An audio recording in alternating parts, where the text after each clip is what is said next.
Okay, so I'm going to review a film that I saw yesterday, the Bangkok Hilton, which you may or may not have heard of. I'll say it right now, I didn't like it. I'm giving it 2 stars.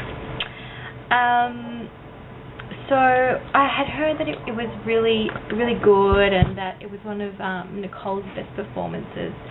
I'm just going to adjust this a little bit better. So what was I saying? Yeah, I heard it was really great, one of Nicole's best performances. So I managed to track it down. Actually, someone bought it for me, but yeah, I managed to grab a hold of it, and then I settled down to watch it. My first hurdle was that I actually realised it's 4 hours long. So I thought I was settling down on the couch for 2 hours or so. I didn't really think I would be there for 270 minutes, which was a bit of a challenge, because I don't think that it really had enough guts or enough substance to really justify that length of time.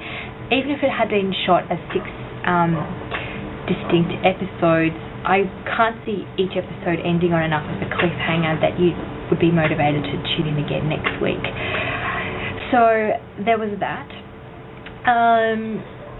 Bangkok Hilton, it sort of attempts to weave together these 2 storylines. There's one which is Katrina, which is Nicole Kidman's character, is this girl who's led this very sheltered life, and she's been told her whole life that her father is dead, and then one day she finds out after her mother's passing that he's actually alive. So she embarks on this search for him. She takes her over the world to London and Asia and so on. So there's that, and then there's the I guess more interesting side, which is the case of Katrina, this young girl who meets this charming Archie in London, who gives her this camera case as a present, which upon arrival at Bangkok Hilton is discovered to contain 8 kilos of heroin. And if you know anything about I guess Southeast Asian law, that's a really big no-no, and Katrina finds herself in jail, otherwise known as the Bangkok Hilton, awaiting the death penalty. So there's these 2 storylines that they do bring together at the end. So personally, I thought that the whole father thing could just be completely cut out. The first hour of the film is literally solely about that, about Katrina's mother and her father and their early romance, and how he's sort of banished one day, and how Katrina's brought up to believe that he's dead, and that's the first hour of the film, and it's boring. I'm sorry, it's really boring. So by the time that they get to the drug part, the interesting kind of thing to see what life's like in a Bangkok jail and so on, I was already a little bit over it. I did struggle to finish this movie.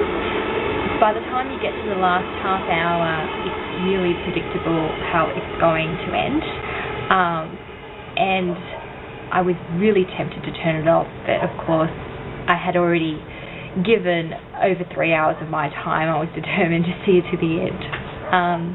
Performance-wise, Nicole. I really wanted to love Nicole in this, but I didn't.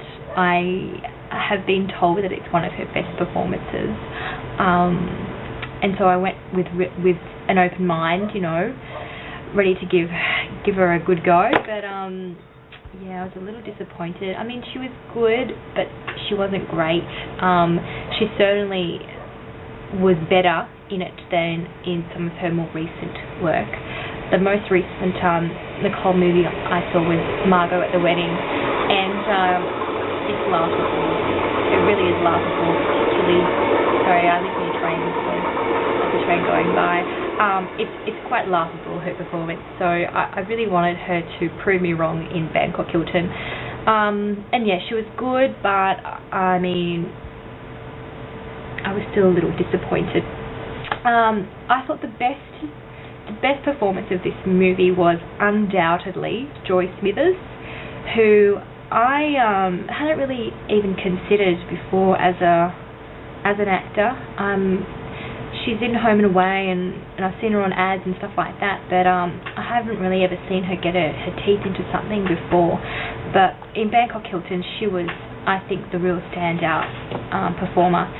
She plays an inmate who gets quite close to Katrina, who's Nicole Kidman's character.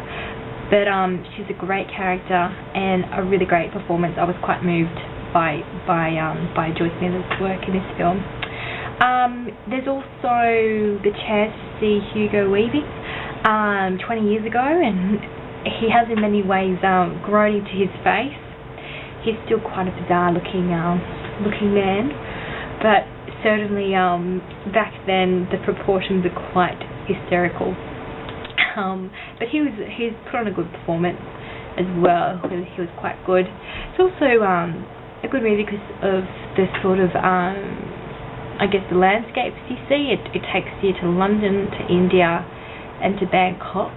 So it's quite nice to see, I suppose, to watch. But certainly it could be edited a lot. I'm giving it 2 stars as is. If it had been edited to half the time, it could possibly be 2.5 stars or 3. But as such, I wouldn't recommend it unless you're really keen and you've got 4 hours with nothing better to do. I would have to say that overall it left me a little bit bored, apart from the great work of Joy Smithers and some of the interesting sort of insights it gives you to life in a Bangkok jail 20 years ago. It's really not a great movie. I wouldn't even say it was good. It's okay. So yeah, that's all for me.